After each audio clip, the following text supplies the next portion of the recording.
Good morning, fellow targeted individual. I want to talk about projection in Psyops. So I made some notes here this morning concerning my thoughts concerning projection. Projection in Psyops involves attributing one's own undesirable traits or intentions to others, effectively deflecting blame and creating confusion. Projection is used to manipulate perceptions and control narratives.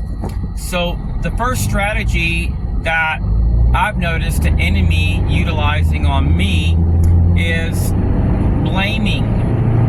So the enemy blames the victim. Perpetrators may accuse the victim of being paranoid or delusional. See, once you gain evidence that you've been targeted for like whistleblowing or exposing a flaw in the system, the enemy will typically state that the target is delusional, a troublemaker, is seeking financial compensation. They will do everything in their power to blame the victim as being the problem. The second issue that I've had is the spreading of fake party flag notifications and false rumors. Gang stalkers might spread false rumors about the victim to isolate them from their social circles. So the enemy may seek to destroy your relationships and prevent you from being able to establish friendships within your area, because they go around talking to those which are typically people in positions of trust.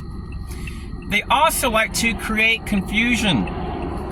So projection can be utilized to create confusion and self-doubt in the victim by making them question their own sanity and reality. Let me give you an example. Since my 20s, 30s, and 40s, I've experienced this odd activity which typically revolves around gaslighting.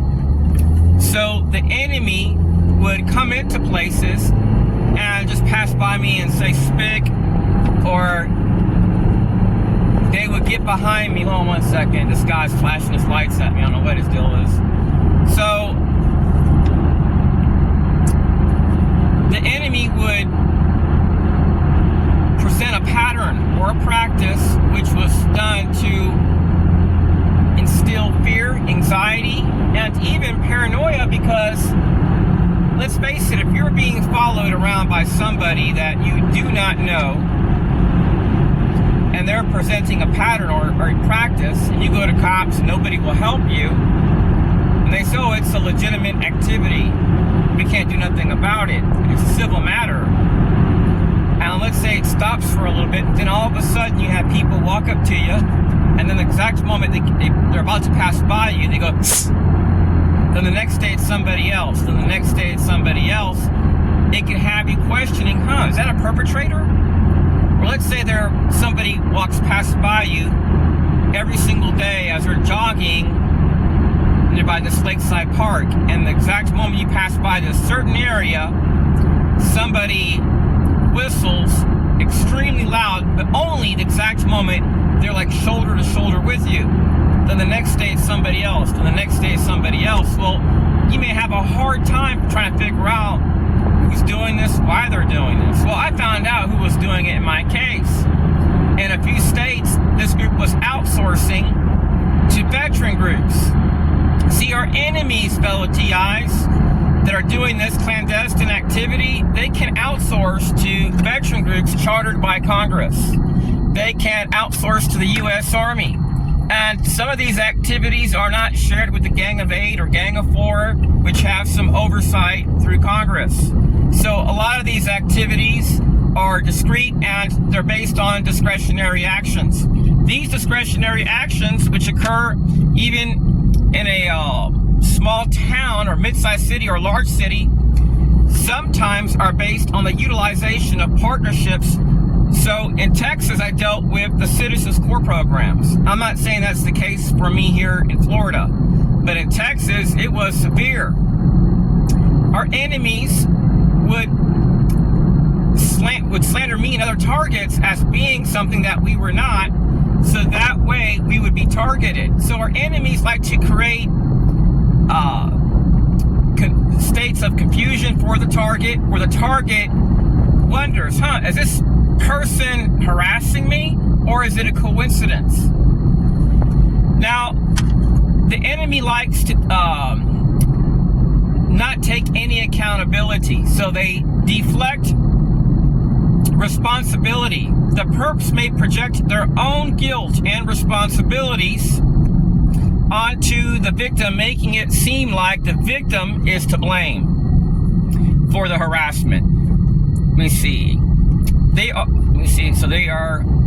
me go back. Okay. The perps may project their own guilt and responsibility onto the victim, making it seem like the victim is to blame for their harassment they are experiencing. And they may secretly try to manipulate perceptions about you.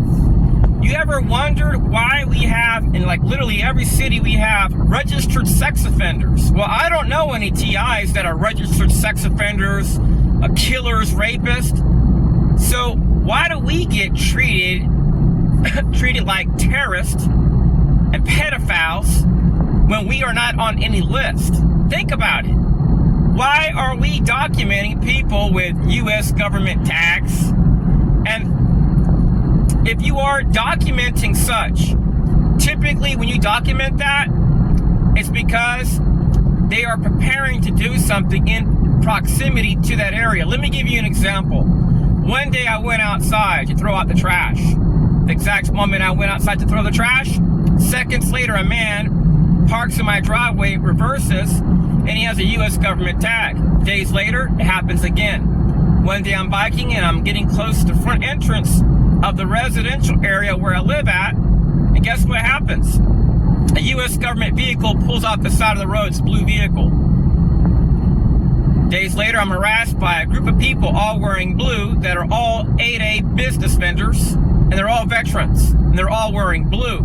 And there was even a major company which allowed a few of its workers to go along with this under the guises of community policing.